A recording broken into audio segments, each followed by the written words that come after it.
Seigneur, tu es grand.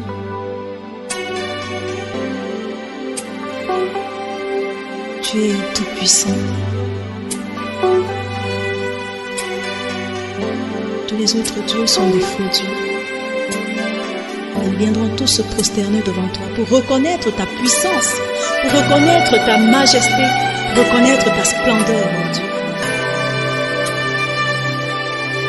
Sois béni à jamais parce que tu es grand. Donne-nous de contempler ta grandeur chaque jour. Je m'excuse, hein, généralement,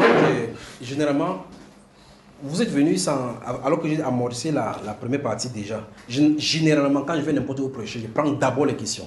Parce que je suis conscient que les gens sont passés par beaucoup d'endroits. Beaucoup d'endroits, il y a plusieurs choses qui ont été mélangées. Donc normalement, je procède d'abord par les questions-réponses, j'épuise les questions-réponses et puis par la suite, j'entends le message. Donc posez-vous les questions. Ayez l'amabilité de poser les questions. Veuillez t'asseoir, jeune garçon. Si vous avez des questions, posez.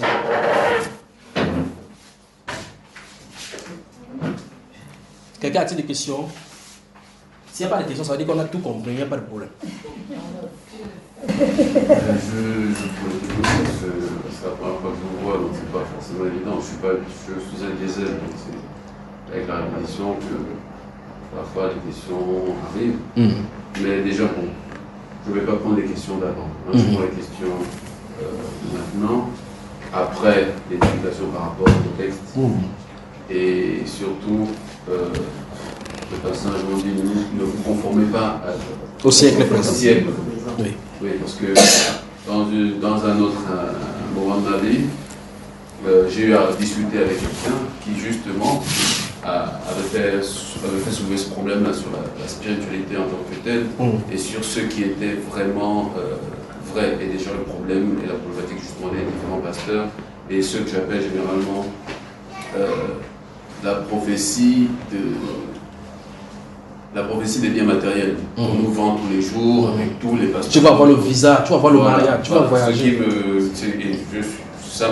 Personnellement, à un moment, j'avoue que j'ai été un peu mal parce que même au niveau de l'église catholique, il y a certaines choses qui commencent à ressembler à ce qui se fait dans les églises de réveil. Donc à un moment, c'est vrai que ça ajoute un peu de trouble. Et c'est vraiment la difficulté de se conformer justement au siècle, étant donné que nous vivons dans un environnement qui est oppressant et qui fait en sorte que l'environnement conditionne le système de vie. Ouais. Voilà, donc comment vivre dans le monde sans pratiquer, sans se conformer. L'effort justement qui est fait là, c'est pas difficile. C'est quoi?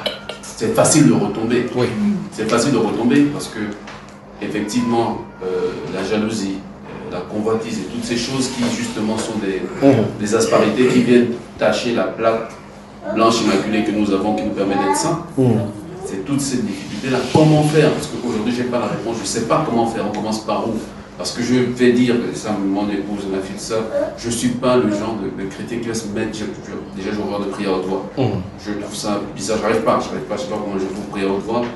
Le comble, et c'est justement ça, justement les fameuses convoitises et tout ce qui vient du monde, voir des gens prier en langue, je me demande vraiment comment ils font. Ils sont tous, même des gens, je ne vais pas les juger, mais des gens que je connais qui du jour au lendemain se mettent à parler en langue, alors qu'on se connaît dans la vie de tous les jours. Mais c'est mieux comme ça, ils parlent en langue.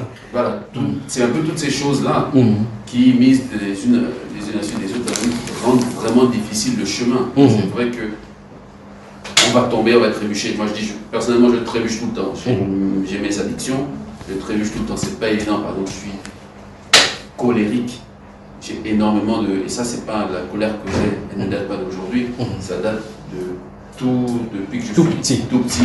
Et en grandissant, j'ai toujours été contre... toujours été en colère contre tout ce qui j'estimais des injustices et j'ai grandi avec ça. C'est comme ça que je me suis forgé pour pouvoir être où je suis. Mais je sais que c'est pas évident d'essayer de corriger tout ça. Mais comment de façon pratique, comment vivre dans ce monde qui est oppressant? Et pourtant la Bible nous dit ne vous y conformez pas. On est influencé de part et d'autre depuis la nuit jusqu'au... De l'éducation, toutes ces choses-là. Comment faire ça? Vous êtes d'accord qu'on prenne 3 heures là maintenant ou bien demain on aborde parce que c'est l'une des volontés de Dieu là. On fait ça maintenant ou bien demain. Ça dépend de vous. Je suis là, je suis prêt. On a des problématiques de couvre-feu. Voilà. Et moi, je travaille, c'est dommage, je ne savais pas que les les enseignements commençaient à 10h. Non, c'est aujourd'hui qu'on a commencé. Oui, aujourd'hui. Je ne savais pas que ça commençait à 10h. Bon, il y a des séquences. Il y a 10h, on arrête et puis on reprend encore à 16h comme aujourd'hui. Voilà. Moi, personnellement, je pourrais être là tous les jours à 16h. Ok. Mais vraiment. Donc, dans ce cas, on va garder ta question au frais. On va prendre ça quand tu vas venir. Je vais dire, hier, on était ici, aux environs de 20h30, tu as dit que. Et puis on va avancer. Que le Seigneur te bénisse. Ce n'est que partie remise. Bonne soirée à Libreville. Que chacun rentre. Oui, il y a un petit question ici. Oui. Pourquoi c'est seulement la sexualité qui rend l'homme impur? Comment? Pourquoi c'est seulement la sexualité qui empêche? Ce n'est pas seulement la sexualité qui rend l'homme impur. Et en fait, écoute bien. Ce n'est pas seulement la sexualité illégale qui rend l'homme impur. Même la sexualité, dans le cas du mariage, rend l'homme impur. La sexualité a été une volonté permissive de Dieu, pas une volonté parfaite. J'ai pas compris. C'est-à-dire que même ceux qui sont mariés là, en réalité, leur sexualité est impure. Tu comprends? Chez les gens qui ne sont pas mariés, c'est seulement grave. C'est grave parce qu'il y a une institution qui a régularisé le cadre des rapports sexuels. C'est-à-dire, voici ce qui se passe. Dès le départ de la création, la volonté parfaite n'est pas la reproduction par sexualité. Comprends ce que ça veut dire? Ça semble bizarre. Et dès le départ, le rapport sexuel est venu lors de la désobéissance. D'accord? Le rapport sexuel que nous avons maintenant est venu avec la désobéissance. D'accord? Ça veut dire qu'on s'est multiplié, donc dès qu'on commence à se multiplier, on s'est multiplié déjà dans le péché. Ça, vous comprenez? Si Dieu avait créé l'homme parfait et que les hommes sont restés dans le parfait sans qu'il y ait un intrus, comme Satan est venu entrer dans le jardin là, s'ils avaient commencé à se reproduire de cette façon-là, il y aurait des lignées sans péché sur la terre. Mais le problème, c'est que le rapport sexuel a commencé exactement avec le péché.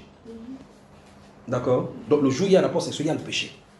Et donc maintenant, pour régulariser maintenant, Dieu dit, voici ce qui se passe. L'homme quittera son père, s'attachera à sa femme, les deux deviendront une seule chair. Tu vois que c'est le rapport sexuel, mais c'est dans le cadre du mariage. Donc, dans le cadre du mariage, quelqu'un est entré, a commis l'adultère là-bas. Et en plus de maintenant, ceux maintenant qui se livrent à la débauche, c'est encore très grave. D'accord?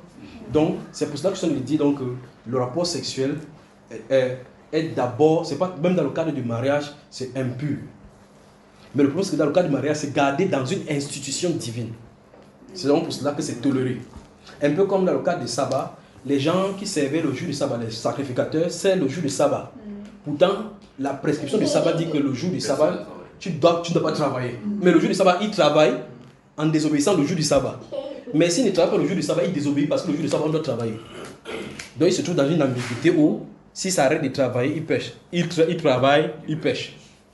Donc maintenant, finalement, il travaille sans que son péché ne soit péché. Vous voyez le problème? Parce que normalement, il doit se garder de son travail. Tu dois te reposer de tes œuvres. Mais le jour du sabbat, pourtant, il fait. Or, les lampes doivent être là-bas sur la table. Le pain de production doit être là chaque jour. Ça ne doit pas manquer. Comment donc faire? S'il pas fait, c'est un travail. Il pêche parce que la loi interdit de travailler. S'il ne fait pas, le pain manque. Il pêche. Vous comprenez? Voilà. Donc ce n'est pas seulement le péché qui rend impur.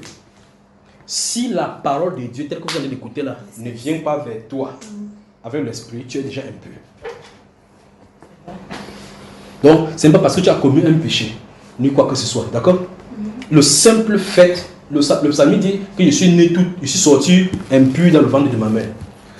Donc si la parole de Dieu, la parole qui est esprit, n'est pas prêchée, parce que quand c'est prêché, ça commence à te nettoyer. Si ça n'était pas prêché, tu es impur. Alors, c'est l'une des... Je crois que nous pourrons voir un autre enseignement qui a à voir dans les sources des souillures universelles. On pourra voir ça si vous le voulez à un moment donné, pour qu'on voit tout cela. Les sources des souillures. On va voir maintenant que ceux qui boivent de l'alcool, c'est un autre groupe de souillures. Ils souillent leur corps dans un sens. Ceux qui voient la pornographie d'une façon souillent leur corps en regardant dans les yeux. Ceux qui restent comme ça, sont en colère, la souillure sort depuis l'intérieur. Parce que je vous ai dit, ce qui sort de la bouche, c'est ça qui souille. Parce que la convoitise des yeux, l'orgueil de la vie, les meurtres, les fraudes, c'est ça qui vient de l'intérieur et ça souille l'homme. Donc il y a une souillure extérieure, il y a une souillure intérieure. Donc, si vous voulez, on va voir cela, cet enseignement-là, au courant de nos rencontres. Amen. Amen. Des questions? S'il n'y a pas de questions, bientôt il sera 21h. Il y a le couvre-feu là. Tout le monde a posé. Il n'y a que 18h53. Mais ça passe. Vous n'êtes pas loin? Ah, ils sont pas loin. Ok. Ah, ils sont dans la... Ok, ça veut dire qu'on peut continuer à poser des questions, non? Oui, ouais. Oui, posez des questions, non. Après, on va dédicacer votre Bible sur le télé. Une chose quand même. Votre Bible est belle, non? Depuis là, elle n'a pas touché sa part, ça part encore dans le milieu. Elle ne peut pas ouvrir sa part, oui. Une chose, sur le mariage. Oui, le mariage. Le mariage monogamique et polygamique. Hein. Oui. Sachant que dans l'Ancien Testament, la plupart des prophètes avaient une ou plusieurs femmes. Et qu'aujourd'hui, avec le dogme catholique, par exemple, on parle de monogamie.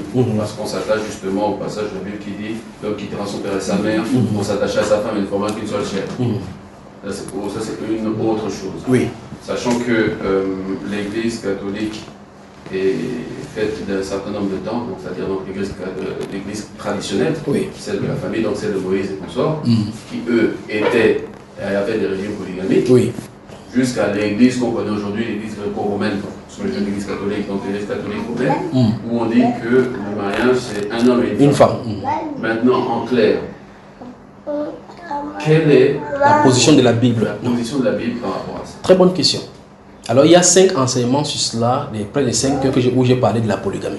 Bon, donne-moi le nom d'un polygame dont tu as parlé de l'enseignement. Un nom. Salomon. Salomon, il était polygame. Il avait plusieurs femmes. Bon, il avait plusieurs femmes, mais est-ce qu'il était polygame? Bon, il avait plusieurs épouses. Oui, bon, il avait plusieurs épouses. Maintenant, est-ce qu'on peut aller lire ce que Salomon, lui, il a dit? Aide-le à ouvrir Ecclésiaste. On va lire ce que lui, il a dit, hein, Salomon. Donc, on va ouvrir 2 passages. On va lire d'abord pour vérifier que c'est lui qui a écrit. D'accord? Laisse ta Bible à toi. Ouvre sa Bible à lui. Ecclésiaste. Bonsoir, Libreville. Bonsoir, Ecclésiaste, chapitre 1, verset 1 et 2 d'abord. Après, on ouvre le chapitre 7. Okay. Le verset 1 et 2. Il faut qu'on lise d'abord pour être sûr que c'est lui qui parle et on va suivre pourquoi il a parlé. Allons-y. Verset 1 et 2. Parole de l'Ecclésiaste. Oui. Fils de David, roi de Jérusalem. Oui. Vanité des vanités, dit Ecclésiaste. Vanité des vanités, tout est vanité. Oui. Donc, ça veut dire que nous sommes d'accord que c'est le fils de David qui était roi de Jérusalem qui a écrit cela. Donc, le verset 1 nous donne le renseignement de la personne qui a écrit. Allons au chapitre 7. 7.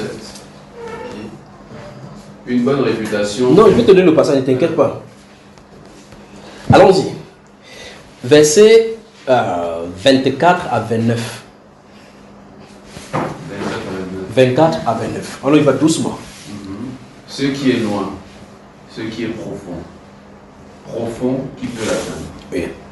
Je me suis appliqué dans mon cœur à connaître, à sonder et à chercher la sagesse. Oui. Et la raison des choses. Et à connaître la folie de la méchanceté et la stupidité de la sottise. Oui.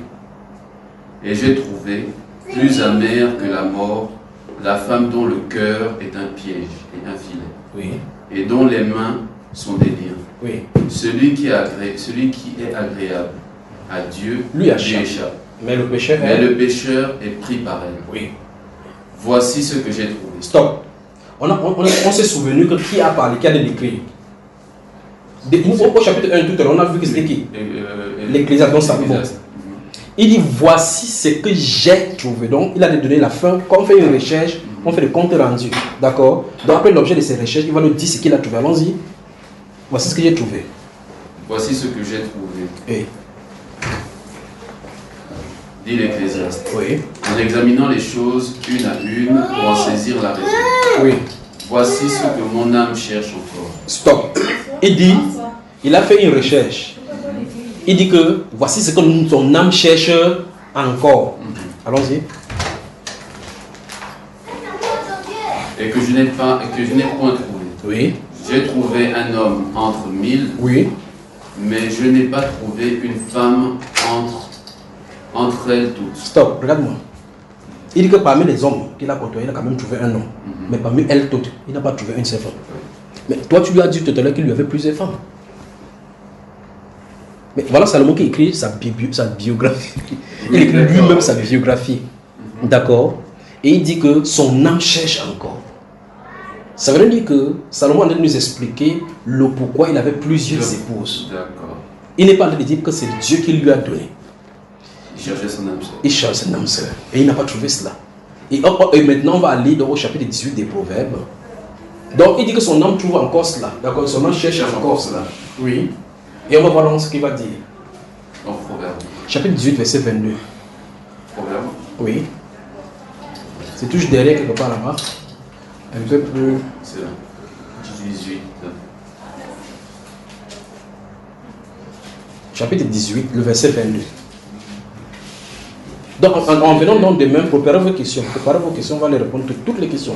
Celui qui trouve une femme trouve le bonheur. Oui. C'est une grâce qu'il obtient de l'Éternel. Ça, c'est lui qui dit ça. D'un côté, il dit parmi toutes les femmes qu'il a, il n'a pas pu trouver une seule femme parce que son âme cherche encore. De ce côté-ci, donc, il dit celui qui parvient à trouver une femme trouve le beau bonheur. C'est une grâce qu'il obtient de l'Éternel. Donc, Dieu lui a donné la grâce d'avoir l'argent, l'or, tout ça, mais il ne lui a pas donné l'âme seule. Donc, c'est pour ça qu'il te pose la question, il te lance le défi, montre-moi un polygame. Tu ne peux pas en trouver. Parce que ça, c'était le désordre sexuel et que Dieu désordre. Il a fallu qu'il résolve ça dans le Nouveau Testament. Donc, si demain tu veux, on va encore s'étendre là-dessus directement. Tu vas voir que toute personne dans la Bible qui a eu des femmes, ce n'était pas dans la volonté parfaite du Seigneur. Parce que dès le départ, quand Dieu a créé l'homme, on dit, quand l'homme s'est couché, quand l'homme a donné les noms à tous les animaux, il dit, mais pour l'homme, il n'en trouvait pas un être qui lui est semblable. Et puis Dieu l'a fait coucher dans un profond sommeil. Il a pris une côte, pas deux. Il en a plusieurs. Si Dieu pensait qu'il avait besoin de plusieurs pour l'aider, ce qui devait être le normal, il devait prendre plusieurs. Quand il a même pris une côte, il n'a même pas cassé ça en plusieurs morceaux pour faire ça. Une côte, il pouvait casser un peu et faire plusieurs femmes. Il a pris une côte, et de cette côte, il en a fait une femme. Tu vois cela? Donc en réalité, la polygamie n'est pas dans la volonté parfaite de Dieu. La polygamie a été instituée à l'issue du péché pour montrer clairement le désir de l'homme de vouloir dominer sexuellement. C'est pour ça que dans le règne animal, tu vas voir que c'est ça qui est là-bas. Dans le règne animal, c'est ça. Pourtant, Dieu a fait les animaux en couple. C'est le péché de l'homme qui a amené la polygamie sur la terre. Ce n'est pas la volonté de Dieu. Donc, on ne peut pas se baser sur les volontés permissives de Dieu pour instituer un ordre divin. L'ordre divin, c'est ce qui a été dans l'origine. Parce que quand on pose la question à Jésus dans Matthieu chapitre 19, pourquoi Moïse a-t-il prescrit une lettre de divorce et donné à une femme? Il dit que Moïse l'a écrit à cause de la dureté de votre cœur. Il n'en était pas ainsi au commencement. Donc tu vois qu'à un moment donné, il a fallu qu'on introduise le divorce. Si on n'introduit pas le divorce, on devait avoir plusieurs divorces sur la terre. Ça revient de la tradition. De la tradition. Ouais. Tu vois? Et ils ont pris ça maintenant comme une tradition adoptée. Mais cette tradition adoptée ne fait pas office de la loi de Dieu. Donc la loi de Dieu, c'est ce qui a été comme au commencement, la norme. La norme voudrait qu'en réalité, si un foyer est parfait et en harmonie avec le Seigneur, un homme n'a pas besoin d'une deuxième épouse. Mais donc, si tu vas regarder maintenant, si on fait un essai d'espèce de sondage pour les bienfaits, comme on dit en France, les débats sur la polygamie, quels sont les avantages et les causes, les avantages, comment on appelle ça? Les avantages et les inconvénients. Un polygame va donner les avantages pour lui et donner les exemples que je connais, un polygame qui vit en harmonie, montrer comment ils vivent tous dans une même maison. Une autre personne va dire qu'avec une seule femme, il ne peut même pas m'en sortir, c'est pas avec deux. Donc chaque chose, en réalité, on peut avoir le pour et le contre. Tout comme la télévision, il y a le pour et le contre. Mais là n'est pas le problème. Dieu n'entre pas en débat avec quelqu'un. Dieu donne un ordre, on doit suivre.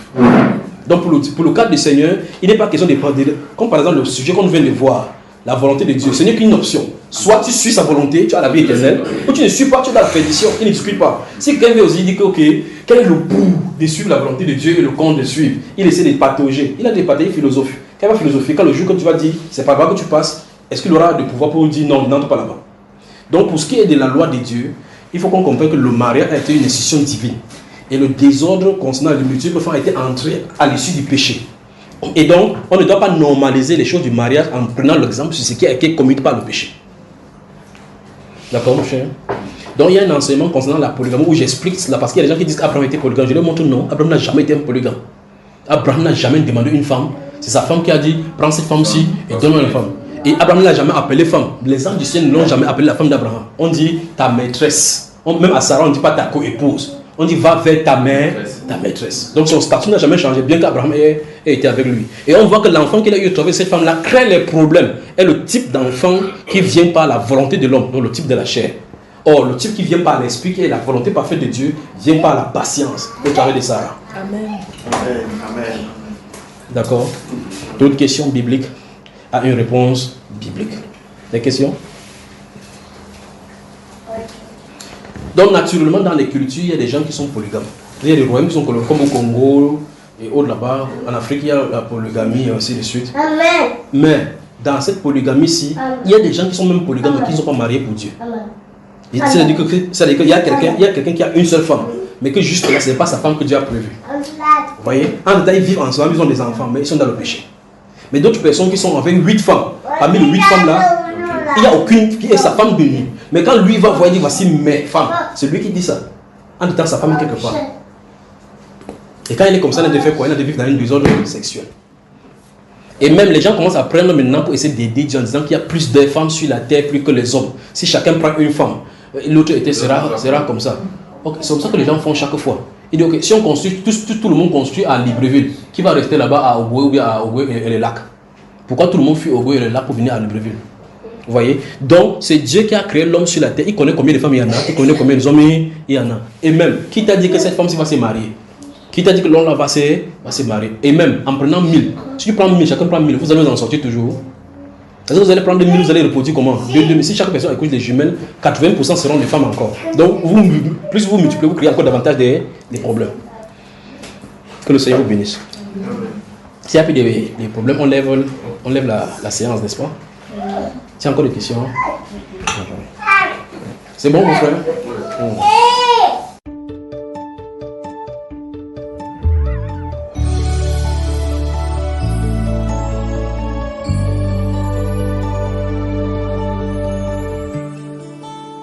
Il règne de toute éternité. Éternel est son nom. Nous prosternons devant sa majesté. Oh, nous nous prosternons. Nous nous prosternons. Nous nous prosternons.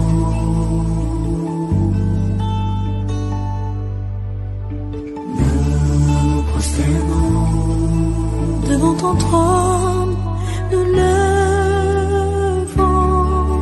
nos mains.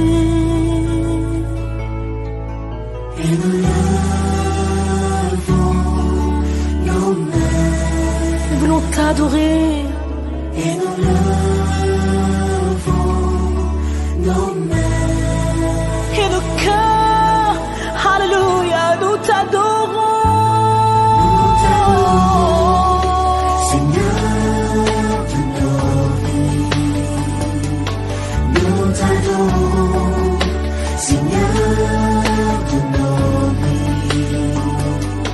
Nous t'adorons, Seigneur, Seigneur de nos vies. Nous t'adorons, Seigneur de nos vies.